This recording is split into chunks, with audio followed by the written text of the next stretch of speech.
السلام عليكم ورحمة الله تعالى وبركاته. الحمد لله على كل نعمة، الحمد لله على كل نعمة الإيمان والإحسان، الحمد لله على كل نعمة المكان والزمان، الحمد لله ثم الحمد لله وبعد الحمد لله.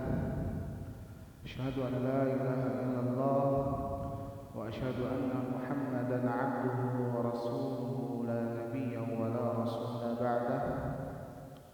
قال الله تعالى في القرآن الكريم بعد أن أعوذ بالله من الشيطان الرجيم: بسم الله الرحمن الرحيم. إنا أنزلناه في ليلة القدر. وقال النبي صلى الله عليه وسلم في حديثه الشريف: من قام ليلة القدر إيمانا واحتسابا غفر له ما تقدم من ذنبه، ومن صام رمضان إيمانا واحتسابا غفر له ما تقدم من ذنبه.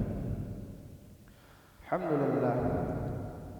أيها الإخوة رحمنا ورحمكم الله. Marilah kita memberikan rasa syukur kita kehadirat Allah Subhanahu wa taala. Allah Subhanahu wa taala telah memberikan kita banyak sekali kenikmatan, banyak sekali kita diberikan oleh Allah sebuah kenikmatan yang luar biasa, yaitu nikmat iman, nikmat Islam, nikmat hidayah, nikmat sehat, nikmat waktu luang. Kita sebagai hambanya wajib dan selalu yang namanya untuk memberikan rasa syukur kita kepada Allah Subhanahu wa ta'ala.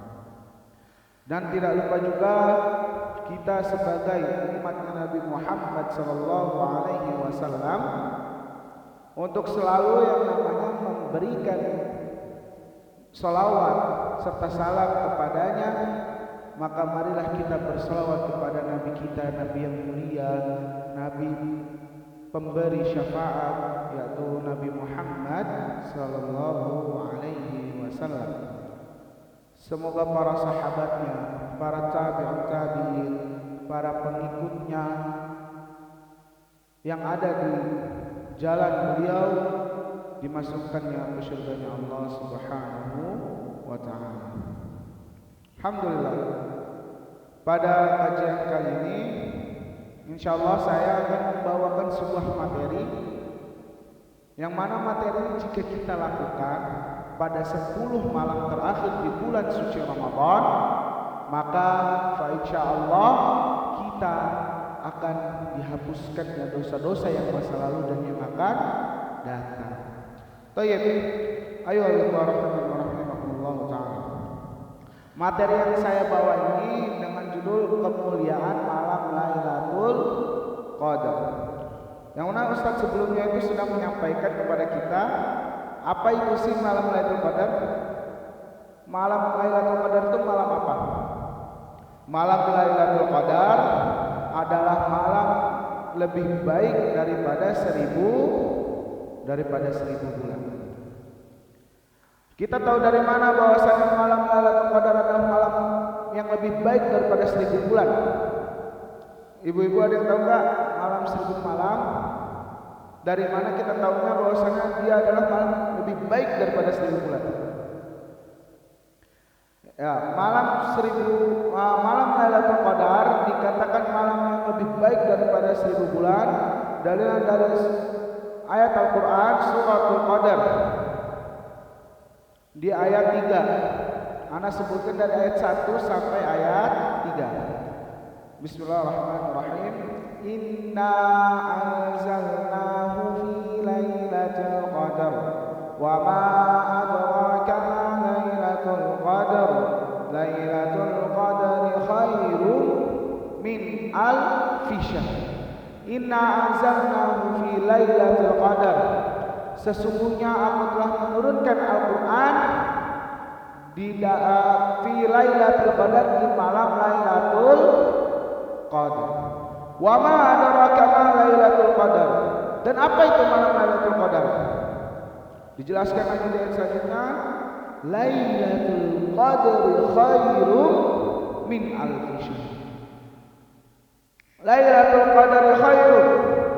Malam Qadar, malam kemuliaan, malam Lailatul Qadar itu lebih baik daripada 1000 bulan. Jadi ketika kita melakukan ibadah, melakukan amalan-amalan saleh, melakukan amalan-amalan yang diridhoi oleh Allah di malam Lailatul Qadar, maka dosa kita akan diampuni oleh Allah, dosa-dosa yang masa lalu dan yang akan datang. Dalilnya apa? Dalilnya man qama Lailatul Qadar imanan wa ihtisaban ghufira lahu ma taqaddama min dhanbi. Wa man shama ramadhana imanan wa ihtisaban ghufira lahu ma taqaddama min dhanbi. Man qama Lailatul Qadar, barang siapa yang dia berdiri untuk beribadah kepada Allah di malam Lailatul Qadar imanan wa ihtisaban, dengan penuh keimanan, wahtisaban, dan penuh keikhlasan, mengharapkan ridha Allah, mengharapkan pahala-pahala dari Allah, ghufira lahu ma taqaddama min dhanbi, maka Allah akan mengampuni dosa-dosa yang masa lalu dan yang akan datang. Wa man shoma ramadhana imanan wa ihtisaban ghufira lahu ma taqaddama min dhanbi. Dan barang siapa yang dia berpuasa karena Allah di bulan suci Ramadan imanan wa ihtisaban, dengan penuh keimanan, wa ihtisaban, mengharapkan ridha, ketika dia berpuasa di bulan Ramadan dengan penuh keikhlasan, mengharapkan keridhaan dari Allah, mengharapkan pahala dari Allah, ghufira lahu ma taqaddama min dhanbi, maka Allah akan mengampuni dosa-dosa yang masa lalu dan yang akan datang. Jadi Bapak Ibu sekalian, jika kita melakukan sholat yang mana biasanya kita melakukan sholat di hari-hari biasa, di bulan-bulan biasa, ataupun di bulan suci Ramadan, selain di malam Lailatul Qadar, di bulan suci Ramadan ketika kita melakukan ibadah, maka pahalanya dilipat gandakan oleh Allah. Akan tetapi ketika kita melakukan ibadah, melakukan sholat pada malam Lailatul Qadar, maka Allah Subhanahu wa Ta'ala akan mengampuni dosa-dosa kita yang masa lalu dan yang akan datang. Jadi Bapak Ibu sekalian, maka baguslah bagi kita semua sebagai umat Nabi Muhammad ketika di 10 malam terakhir kita berdiam diri di masjid untuk beribadah, membaca Al-Quran, mendirikan sholat, melakukan amalan-amalan salih pada 10 malam terakhir di bulan suci Ramadan, maka insyaallah kita akan diampuni dosa-dosa kita yang masa lalu dan yang akan datang. Hadis yang tadi saya bacakan itu hadis sahih, itu hadis riwayat Bukhari, dan hadis riwayat Muslim pun menyampaikan, Muslim di nomor 760. Jadi Bapak Ibu sekalian jika ingin melihat hadisnya, membuka kitab Sahih Muslim, maka hadis itu di nomor 760. Maka dari hadis tersebut kita ketahui bahwasannya keutamaan beribadah, keutamaan mencari amalan-amalan yang mana jika kita melakukan amalan baik di bulan suci Ramadan, ketika kita berpas-pasan melakukan amalan itu pada malam Lailatul Qadar, maka sungguh beruntunglah bagi umat muslim yang beribadah pada malam tersebut. Karena apa? Karena malam tersebut adalah malam yang luar biasa. Bukan karena amalan-amalan kita yang sering beribadah, akan tetapi Allah mengkhususkan pada hari itu, barang siapa yang dia beribadah, maka Allah akan mengampuni.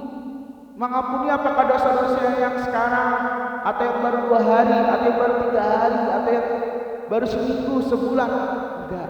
Akan tapi dijelaskan ghufira lahu ma taqaddama min dzambi. Allah akan mengampuni dosa-dosa yang masa lalu.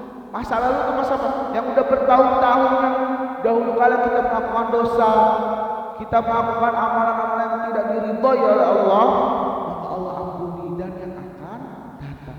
Bisa jadi apakah kita mengetahui besok? Contoh saya, besok apakah saya tahu bahwasannya besok akan tidak melakukan dosa? Tidak ada yang tahu. Hanya Allah Subhanahu wa taala yang mengetahui apakah besok kita melakukan dosa atau tidak. Dan kapan sih terjadinya malam Lailatul Qadar? Kapan sih Pak, Bu, terjadinya malam Lailatul Qadar? Malam Lailatul Qadar tidak ada hadis yang sahih mengatakan kapan pastinya terjadi malam Lailatul Qadar. Karena apa? Karena Rasulullah SAW tidak pernah bersabda tentang kapan dan pastinya malam Lailatul Qadar terjadi. Yang ada Rasulullah SAW bersabda tanda-tanda, menyebutkan tanda-tanda kapan terjadinya malam Lailatul Qadar terjadi. Dari Ibnu Abbas radhiyallahu anhu meriwayatkan bahwa Rasulullah SAW bersabda tentang malam Lailatul Qadar yang berbunyi Lailatul Samhatun Talqatun la harratun wala baridatun tusbihu syamsuha sabihataha safiqatan hamra'a rawahu Abu Daud. Yang artinya malam Lailatul Qadar adalah malam yang penuh dengan ketenangan dan penuh dengan kecerahan. Pada hari itu tidaklah panas dan tidaklah dingin. Jadi pada hari itu kita tidak merasakan bahwasanya hari itu sangat panas, sangat gerah, dan tidak juga kita merasakan bahwasanya hari itu hari yang sangat dingin. Kita tidak merasakannya sangat-sangat dingin, tapi netral, biasa. Serta matahari pada pagi harinya berwarna merah terang, artinya penuh dengan kecerahan. Nggak ada yang katanya mendung, nggak ada yang katanya gerimis, nggak ada yang katanya hujan deras. Akan tapi penuh dengan keterangan, penuh dengan kedamaian, penuh dengan yang namanya itu kesejukan, bukan kedinginan, akan tapi kesejukan hawa yang enak lah. Ketika di mana, ketika kita bisa merasakan nih, hari ini dingin atau tidak, kita bisa merasakan. Karena apa? Karena tubuh ini mempunyai rasa indera perasa.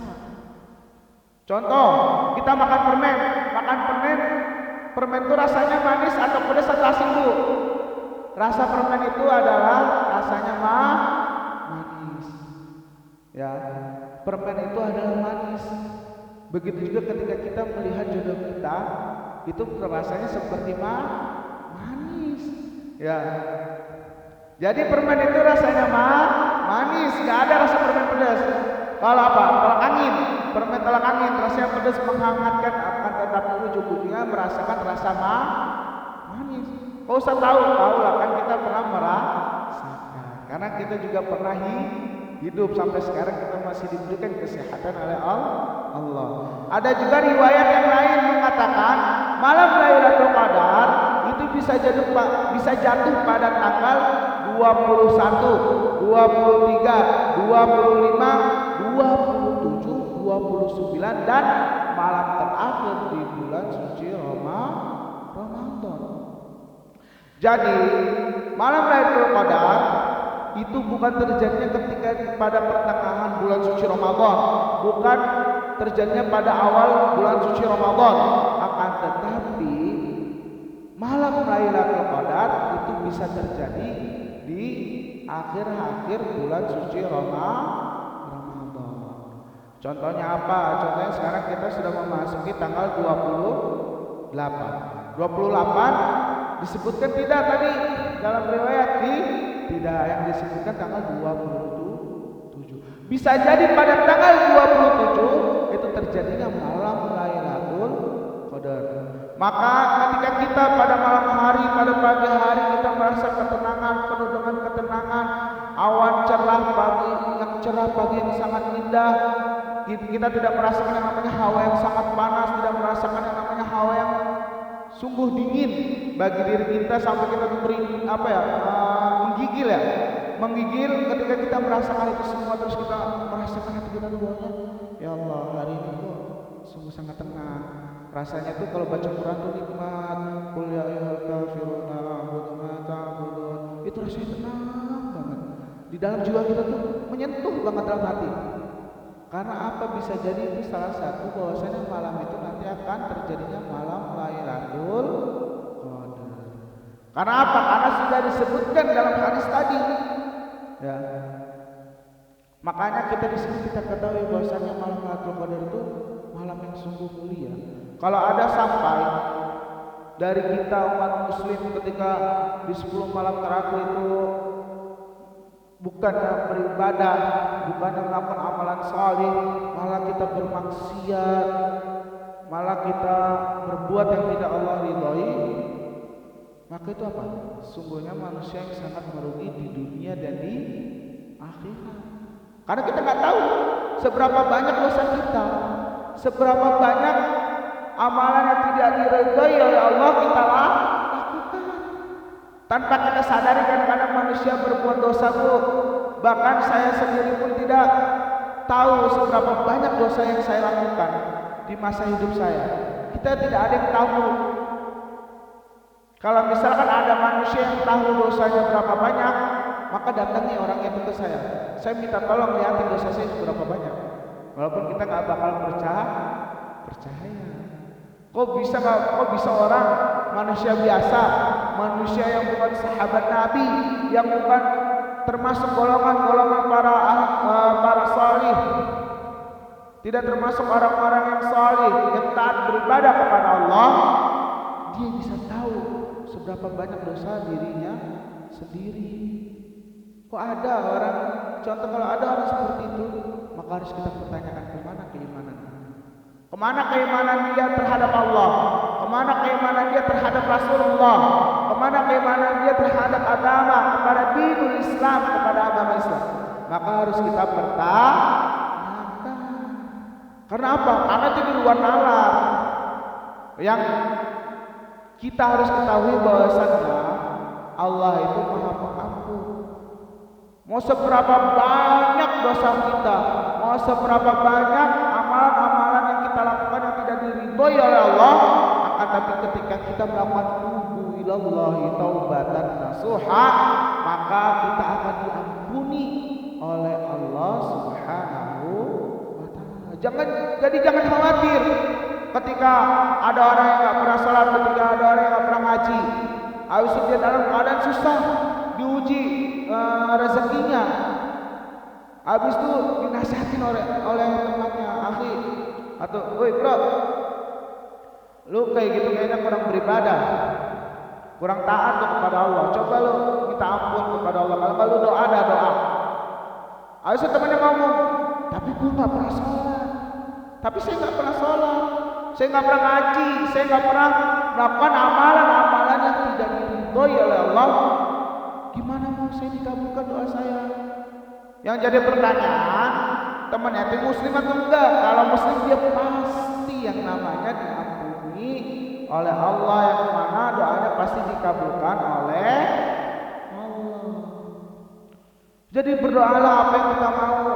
Jangan yang namanya kita berpikir ketika doa, saya doa, contoh saya berdoa, saya ingin helikopter kepada Allah. Saya berdoa, ya Allah, berikanlah saya helikopter, berikanlah rezeki saya supaya saya bisa beli helikopter. Dan saya berdoa pas malam Lailatul Qadar, apakah bisa dikabulkan? Contoh, saya nggak pernah salat, saya nggak pernah ngaji. Ketika itu saya ingin bertaubat, saya ingin minta kepada Allah untuk meminta suatu hal yang kita inginkan. Allah mengabulkannya. Mengabulkan. Karena apa? Karena kita masih ada keimanan walaupun sekecil biji zarrah, maka akan diampuni dan akan dikabulkan oleh Allah Subhanahu wa taala. Terus kita masih ada beberapa orang pikir, lu minta kagak motor, masa minta helikopter? Lu minta motor aja belum tentu. Nah, itu pemikiran yang salah, Pak. Itu pemikiran yang salah. Ingat, Kata Allah Subhanahu wa taala, "Innama amruhu idza arada syai'an an yaqula lahu kun fayakun." Jadi enggak ada kata Allah yang mustahil bagiku, enggak ada. Mau apapun yang hambaku minta, pasti aku akan kabul. Maka ketika kita di bulan suci Ramadan, di 10 malam terakhir di bulan suci Ramadan, maka perbanyaklah amalan-amalan sholih, amalan-amalan yang diridhoi oleh Allah. Ya, lanjut. Amalan-amalan apa saja sih yang di malam Lailatul Qadar itu? Jadi amalan apa saja di malam Lailatul Qadar ini, apa aja sih amalannya? Malam Lailatul Qadar dapat dicari dengan banyak mendekatkan diri kepada Allah. Jadi malam Lailatul Qadar itu ketika kita merasa bahwasanya sudah memasuki 10 malam terakhir, maka kita segera mendekatkan diri kepada Allah. Karena bisa jadi dosa kita sudah kebanyakan, maka Allah berikan kesempatan itu pada malam Lailatul Qadar untuk melakukan taubat. Tapi bukan taubat yang sambel-sambelan. Kayak gimana sambel-sambelan, Ustaz? Contoh, kita bertaubat hari ini. Ya Allah, saya hari ini gak mau pacaran, saya mau bertaubat karena di bulan suci Ramadan, ya Allah. Malamnya bertaubat. Besok paginya tiba-tiba di sama pacaran, saya jalan-jalan yuk. Oh ayo. Lah, baru malam dia bertaubat. Kok bisa-bisanya dia besoknya melakukan hal yang sama? Maka tandanya dia taubatnya belum tubu ilallahi taubatan nasuha. Jadi perhatikan baik-baik. Taubat itu bukanlah taubat sambel-sambelan, tapi taubat dengan sebenar-benarnya taubat. Sebagaimana yang dijelaskan dalam sebuah hadis bahwa Rasulullah SAW jika ingin mencari malam Lailatul Qadar, bisa dicari pada witir 10 akhir bulan suci Ramadan atau 10 malam terakhir di bulan Ramadan. Sebagaimana hadis yang diriwayatkan oleh Imam Bukhari, "Taharraw Lailatul Qadari fil witri min al-ashr al-awakhir min Ramadan." Saya ulangi, taharraw Lailatul Qadar fil witri min 'ashr al-awakhir min Ramadan. Rawahu Bukhari. Yang artinya itu carilah olehmu sekalian malam Lailatul Qadar itu pada witir 10 terakhir di bulan suci Ramadan. Ini hadisnya sahih Bu, Pak. Sahihnya apa? Karena diriwayatkan oleh Imam Bukhari. Hadis yang termasuk dikategorikan sahih itu di kalangan ulama semua berpendapat dan semua setuju satu pendapat, yaitu Imam Bukhari dan Imam Muslim. Ya. Jadi Sahih Bukhari itu termasuk hadis yang terbaik. Ya. Maka ketika kita sudah memasuki 10 hari terakhir di bulan suci Ramadan, kita dianjurkan yang namanya untuk beriktikaf. Iktikaf adalah apa itu iktikaf? Saya ingin nanya dulu, apa itu iktikaf? Iktikaf itu apa sih iktikaf? Iktikaf itu adalah berdiam diri di masjid. Ketika ada seseorang yang dia itu tidak bisa full, karena di pagi harinya sampai sore dia harus menafkahi keluarganya, yaitu kerja, malam harinya baru dia beriktikaf. Apakah itu termasuk iktikaf, Ustaz? Apakah dia bisa mendapatkan malam Lailatul Qadar? Apakah dia masih bisa yang namanya mendapatkan keutamaan pada malam Lailatul Qadar? Jawabannya apa? Ya, bisa jika dia memang betul-betul ingin mendapatkan malam Lailatul Qadar.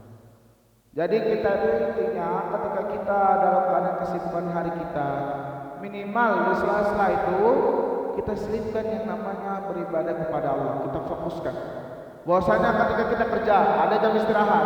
Jam istirahat itu kita maksimalkan untuk beribadah kepada Allah. Insyaallah Allah akan menghargai apa yang sudah kita lakukan. Jangan sampai ketika kita beriktikaf ketika kita berdiri di masjid. Contoh anak Gen Z sekarang ya Pak Bu. Anak Gen Z sekarang ketika dia mengatakan izin kepada orang tuanya, ya ummi wa ya abi, wahai ummiku, wahai abiku, aku izin, aku ingin beriktikaf di 10 malam terakhir, ingin mendekatkan diri kepada Allah. Ketika sampai ke masjid Pak Bu, yang dia cari bukan keridhaan Allah, yang dia cari bukan pahala, yang dia cari bukan malam Lailatul Qadar, akan tapi dia berkumpul pada teman-temannya. Ketika sampai masjid, bro, berapa bro? Kita cari pojokan yang enak. Buat apa? Itu yang ada jasanya, biar ketika kita mabar, itu gak usah capek-capek nyari colokan. Carilah ke masjid ubrak-ubrak, kelilingnya masjid tuh kayak dia lagi tawaf. Dia cari sana sini ketemu. Tuh bro, colokan di pojokan. Tuh bro, colokan di pojokan. Yuk ke pojokan. Sampai ke pojokan, dikiranya mau mendengarkan ustadz yang lagi ceramah di depannya, ternyata ditancapkannya terminal, habis ditancapkan casa masing-masing, mencolokkan ke HP-nya miring Pak Bu. Habis miring terdengar suara apa? Terdengar Mobile Legend, game yang sedang viral, game yang sedang dipakai oleh anak Gen Z. Padahal di depan ini lagi ada ustaz, contoh di depan ini lagi ada ustaz, lagi ada pengajian, isinya itu Al-Quran, pengajian isinya Al-Quran, isinya As-Sunnah, hadis-hadis Nabi. Bukannya dia menghormati, akan tetapi dia nyari pojokan, bermain game di pojokan. Itu anak muda sekarang Pak. Makanya ketika ada anak muda izin, Pak Bu, ya ummi wa ya abi, saya izin mau beriktikaf, maka bapaknya itu pantau lah. Kenapa? Anak-anak rata-rata mainnya pada malam hari, pagi harinya tidur sampai ketemu sore. Alasannya apa? Gak kuat nanti puasanya, nanti saya batal. Tandanya dia berpuasa bukan karena Allah, dia berpuasa bukan mengharapkan ridha, bukan dengan penuh keimanan. Padahal jelas dalam hadis man shoma ramadhana imanan wa ihtisaban ghufira lahu ma taqaddama min dhanbi. Barang siapa yang dia berpuasa di bulan suci Ramadan imanan wa ihtisaban, dengan penuh keimanan dan mengharapkan ridha kepada Allah, dengan penuh keikhlasan mengharapkan pahala, ghufira lahu ma taqaddama min dhanbi, maka Allah akan mengampuni dosa-dosa yang masa lalu dan yang akan datang. Udah jelas itu hadisnya. Rata-rata Pak Bu, ustadz-ustadz yang dia berceramah pada 10 malam terakhir itu pasti akan menyampaikan hadis ini. Kenapa Bu? Biar para jamaah tahu bahwasannya Allah itu mengampuni dosa-dosa yang masa lalu dan yang akan datang. Akan tetapi beda dengan anak muda. Anak muda beriktikaf untuk berkumpul kepada teman-temannya. Mungkin bisa jadi sahabatnya jarang bermain, jarang nongkrong. Ketika beriktikaf bergabung di pojokan bermain game. Bukannya mengharapkan ridha Allah, bukan mengharapkan pahala yang diberikan oleh Allah, akan tetapi malah bermain game. Naudzubillah. Tapi berbeda dengan jamaah alamin ini ya, insyaallah anak-anaknya semua mencari pahala dari Allah, mengharapkan ridha dari Allah. Kenapa? Karena para jamaah alamin ini luar biasa. Luar biasanya apa? Jam 2 sudah datang ke pengajian, yang mana rata-rata pada ngapain jam 2 nih Pak Bu? Kalau mak-mak menyiapkan sahur untuk keluarganya, kalau bapak-bapak dan anaknya biasa pada ngapain? Pada tidur. Beda dengan masjid sini melakukan kajian. Kan sungguh luar biasa anak ini anak. Ini suatu nikmat yang diberikan oleh Allah kepada jamaah Al-Amin. Maka berbahagialah yang ada di Masjid Al-Amin ini, yang di sekitar Masjid Al-Amin. Sungguh luar biasa. Kenapa? Karena dia rela bangun tengah malam mendengarkan kajian-kajian dari para ustaz, menerima ilmu, berthalabul ilm. Apa itu thalabul ilm? Mencari ilmu. Ilmu itu bukan hanya di bangku sekolah.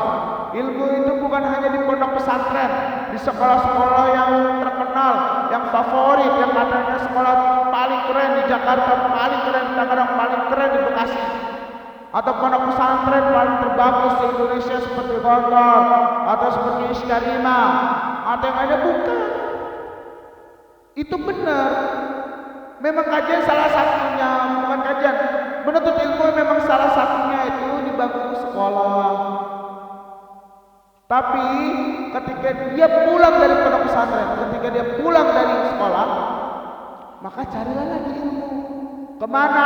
Ke majelis-majelis, ke kajian-kajian. Kajian-kajiannya kayak seperti apa? Kajian-kajian yang membahas Al-Quran, membahas hadis. Karena apa? Biar kita tambah paham. Karena ini akhir zaman. Karena ini akhir zaman yang mana kata Rasulullah, fitnah-fitnah itu sangat luar biasa tersebar di akhir zaman ini. Belum tentu yang namanya ustaz, belum tentu yang namanya katanya lulusan Madinah Munawwarah, S1, S2, S3, belum tentu dia bisa terhindar dari yang namanya fitnah akhir zaman. Karena nggak ada yang menjamin. Siapa yang bisa disuruh menjamin? Sekelas keturunan Rasulullah saja tidak bisa yang namanya menjamin. Tapi bisa jadi yang mana dia hanya masyarakat biasa, dia hanya ingin yang namanya bertolak ilmu. Bisa jadi dia cuma penuntut ilmu, akan tetapi dia penuh dengan keimanan dan sabar, dengan penuh keimanan dan keikhlasan mengharapkan ridha Allah. Bisa jadi itulah yang bisa terhindar dari yang namanya fitnah akhir.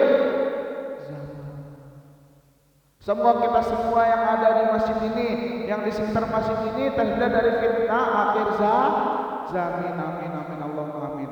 Lanjut. Dalil tentang i'tikaf. Tadi kan kita sudah membahas i'tikaf. Apa itu i'tikaf? I'tikaf adalah berdiam diri di masjid. Ya. Berdiam diri di masjid maksudnya apa? Apakah bermain HP? Tidak, akan tapi melakukan amalan-amalan saleh. Kalau bisa baca Quran, bukan apa? Keutamaan Al-Quran sungguh luar biasa. Kenapa? Ada satu hadis yang mengatakan Iqra'ul Quran fa innahu ya'ti yaumil qiyamah syafi'an li ashabi. Iqra'ul Quran, bacalah Al-Quran fa innahu ya'ti yaumil qiyamah, maka nanti Al-Quran itu akan datang pada hari kiamat. Syafi'an li ashabi, akan memberikan syafaat pada para pembaca Al-Quran. Luar biasa nggak Pak Bu? Luar biasa nggak? Jadi syafaat itu bisa kita dapatkan dari yang namanya membaca Al-Quran. Kita tengah malam bangun di jam 12:30, sholat tahajud, Allahu Akbar. Setelah sholat kita berzikir sebentar, memohon ampunan kepada Allah sebentar. Setelah itu kita membaca Bismillahirrahmanirrahim. Qala inni abdullahi atani al-kitaba wa ja'alani nabiyya. Dengan suara yang merdu, dengan suara yang indah di tengah malam yang mana masih pada tidur semua orang-orang, kita mengaji sampai menunggu ustadznya datang untuk mengisi kajian. Kita mengaji dengan penuh yang suara yang indah. Suara kita perlukan, nggak ada orang juga. Nggak ada orang. Biasanya kan kita kalau ngaji depan orang tuh malu ya Pak Bu? Malu ya? Karena kita ngerasa bahwasanya suara kita jelek. Karena apa? Karena terdengar oleh diri kita sendiri. Karena kita nggak tahu nih buat orang lain bagus nggak ya. Kalau buat kita mau pasti bagus. Kenapa? Karena suara kita yang punya ya. Kecuali orang lain yang punya, orang lain punya ngaji kencang depan kita. Arti kita lagi ada teman di sebelah. Bro, orang kok pede banget ya dia? Ngaji kok suara kencang, mending kalau suara bagus. Bener nggak? Yang terjadi sekarang gitu kan? Diam-diam menggibah. Ketika tanya apa mau gibah? Anu nggak menggibah Ustaz. Kok bisa nggak menggibah? Tentu kan mau ngobroli, ngomongin orangnya. Kan orangnya nggak tahu, bener nggak? Kok bisa tidak menggibah? Kan itu menggibahnya baik. Emang ada kata gibah hasanah? Emang ada gibah hasanah Pak Bu? Jangan sampai kita membuat mata baru. Yang mana pernah dengar nggak? Ada kata yang namanya itu bid'ah hasanah. Pernah dengar nggak? Yang lagi viral sekarang Pak Bu, yaitu bid'ah hasanah. Kok bisa ada kata bid'ah hasanah? Ajaran baru kok bisa yang namanya dinamakan hasanah, kebaikan itu gimana? Padahal jelas kata Rasulullah, kullu bid'atin dhalalah wa kullu dhalalatin finnar. Setiap semua kebid'ahan itu sesat. Wa kullu bid'atin dhalalah wa kullu dhalalatin finnar. Dan setiap kesesatan, setiap perbuatan yang sesat itu masuknya di mana? Di dalam apa? Di dalam surga atau neraka? Di dalam neraka. Maka semoga kita terhindar yang namanya dari ajaran-ajaran yang tidak mengikuti sunnah. Semoga kita semua diberikan petunjuk oleh Allah Subhanahu wa taala menjadi generasi yang ihdinas siratal mustaqim. Lanjut ya. Dalil tentang i'tikaf kita bisa temukan di surat Al-Baqarah ayat 187. Mungkin yang mau memegang Al-Quran silahkan, atau ada yang mau membaca. Kalau ada yang membaca ada sedikit rezeki dari anak insyaallah dari saya. Ada yang mau membaca ayat Al-Baqarah ayat 187. Boleh membuka Al-Qurannya atau yang hafal boleh. Tambah spesial nanti. Ada yang mau baca mungkin dari bapak-bapak atau dari ibu-ibu boleh satu-satu nggak apa-apa. Cuman hadiahnya ya nggak terlalu gede. Jadi seadanya di kantong ya. Karena apa? Yang penting itu bukan hadiahnya, yang penting kita sudah membaca kitab Allah, kitab Al-Quran, kalamul Allah. Kita yang penting mendapatkan ridhonya Allah. Mau baca? Boleh tafadhol, silahkan. Ya, Al-Baqarah ayat 187 yang fal'ana basyirun.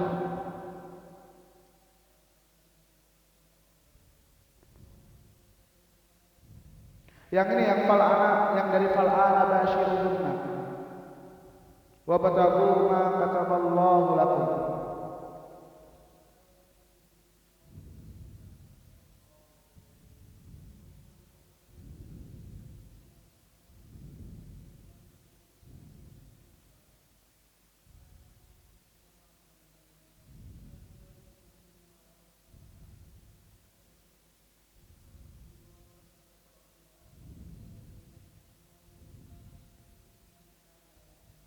Masya Allah, Allahumma Quran. Ibu-ibu ada yang mau baca nggak?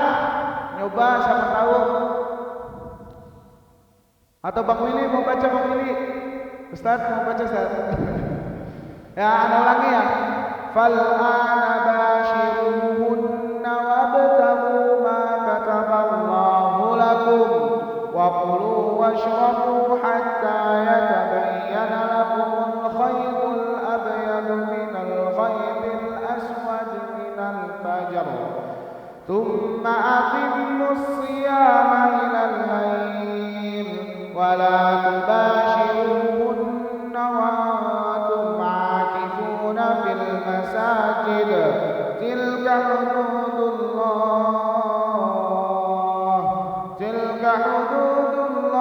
fala taqrabuha kadzalika yubayyinullahu ayatihi lin-nasi la'allahum yattaqun. Ya, yang artinya fal'ana bashiruhunna wabtaghu, maka sekarang campurilah mereka dan carilah apa yang telah ditetapkan oleh Allah bagimu. Makan dan minumlah hingga jelas bagimu antara perbedaan antara benang putih dan benang hitam. Maksudnya apa? Kemudian sempurnakanlah puasa sampai datangnya malam hari. Tetapi jangan kamu campuri mereka ketika kamu sedang beriktikaf di dalam masjid. Maksudnya dari benang putih dan benang hitam itu apa? Di dalam kitab tafsir Ibnu Katsir menjelaskan bahwasanya keburukan dan kebaikan. Jadi jangan kalian campuri. Lagi ngaji, ini ngaji. Lagi ngaji nih bismillahirrahmanirrahim. Di situ tiba-tiba di HP-nya ada musik. Jadi ketika antum baca sambil dengar musik. Ya Ustaz, biar gak pusing kepalanya. Innalillahi wa inna ilaihi raji'un. Astagfirullah. Masa ayat Al-Quran, kalamullah kita campuri dengan musik. Padahal musik itu apa? Yang disenangi oleh siapa? Oleh syaitan. Oleh syaitan. Syaitan siapa? Musuhnya siapa? Musuhnya siapa? Musuhnya kita umat muslim. Ya, syaitan itu musuhnya kita. Janganlah kita jadikan dia teman, apalagi sahabat, sahib. Wah, jangan. Ya sahib. Woi temanku, hei bro. Wah, setan dimakan teman bahaya. Nanti bisa-bisa jadi dukun. Bisa-bisa jadi sok-sok tahu. Bro, gua tahu nih yang di langit sana. Gua dikasih tahu sama sahabat gua. Wah, teman siapa lu punya sahabat yang bisa kasih kabar namanya? Ya sahabat gua namanya syaitan iblis. Astagfirullahaladzim.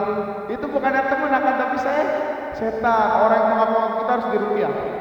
Ya harus kita ruqyah. Dalam ayat tersebut turut dijelaskan bahwasannya yang itikaf dilakukan itu di masjid. Masjidnya nggak ada masjid mana? Woi bro, lu mau itikaf di mana? Di masjid. Contoh di Masjid Al-Barakah. Jangan masjid itu bro. Banyak sesat. Wah, kalau udah katakan sesat itu bahaya tuh. Orang kayak gitu bahaya. Lu kok bisa mengatakan sesat satu masjid? Udah tahu gak itu lu katakan sesat? Berarti yang sesat bukan yang masjid, bukan jamaah, tapi sesat. Siapa yang sesat di situ? Siapa yang sesat? Temennya. Kenapa? Karena dia menghasut. Tapi ketika kita berteman, bro, mana Masjid Al-Barakah? Mau ngapain itikaf? Bro, bukan yang gua ngelarang ya. Di masjid itu ada lebih utama dari masjid itu. Mana kita itikafnya di Masjidil Haram dan Masjid Nabawi. Wah, ya wajar lebih mulia. Karena dua masjid itu, ya kan? Mau masjid mana yang bisa mengalahkan? Sekelas Masjid Al-Aqsa gak bisa mengalahkan keutamaan kita sholat di Masjidil Haram dan Masjid Nabawi. Kenapa? Karena dua kota Nabi. Mekah, Nabi Sallallahu Alaihi Wasallam besarnya di mana? Di Madinah. Besarnya di mana? Wafatnya di mana? Madinah. Ya. Jadi ketika kita semua jamaah yang di Masjid Al-Amin dan yang di sekitarnya, kita diberangkatkannya haji dan umrah bersama. Amin amin Allahumma amin amin Allahumma amin. Ketika kita pergi umrah ataupun haji, ketika di sana pasti kita bisa melihat yang namanya kuburan, bukan kuburan, makamnya Nabi. Kalau bahasa Indonesia makam itu apa? Kuburan ya. Tapi kalau di Arab yang ngomong makom. Karena apa? Tempat berdirinya Nabi. Kayak makam Ibrahim. Disangkanya orang Indonesia apa? Tempat meninggalnya Nabi Ibrahim. Kok masa kuburan kecil? Panjang lagi ya kan? Padahal itu tempat berdirinya Nabi. Ya. Alhamdulillah. Ya. Pada pagi kali ini kita sudah mendengarkan kajian, mendengarkan ilmu yang diberikan oleh para asatidzah. Di sini tuh ingat ya, kata asatidzah bukan peruntuk dengan ustadzah. Kalau kita belajar bahasa Arab, ustadz itu asatidzah itu jamak, ya, asatidzah. Makanya kalau di pondok-pondok biasanya kalau kayak contoh di pondok-pondok katanya apa? Diwan asatidzah. Berarti ruangannya kantornya ustazah. Enggak, kalau antum masuk isinya bukan orang bercadar tapi orang-orang berjenggot. Ya kan, masuk ustazah berjenggot, ya kan? Atau mungkin ada yang lagi pakai masker. Oh iya itu ustazah. Kan pas dibuka berjenggot, berkumis. Jadi asatidzah itu bukannya perempuan ya, tapi perempuan itu biasanya tetap dipanggil ustazah. Ya, biasanya orang awam tetap panggil ustazah. Mungkin kalau yang lainnya pun bingung kan ya, bukan anak pondok contohnya asatidzah. Kok ruangan asatidzah? Tapi kok di Pondok Putra apa namanya? Pondok Putra. Kan aneh ya. Kita baru mendengar akan, tapi itu tuh bukannya kalimat yang dibuat-buat, tapi ada ajarannya ataupun ada ilmunya. Maka belajaran nahwu saraf. Ya.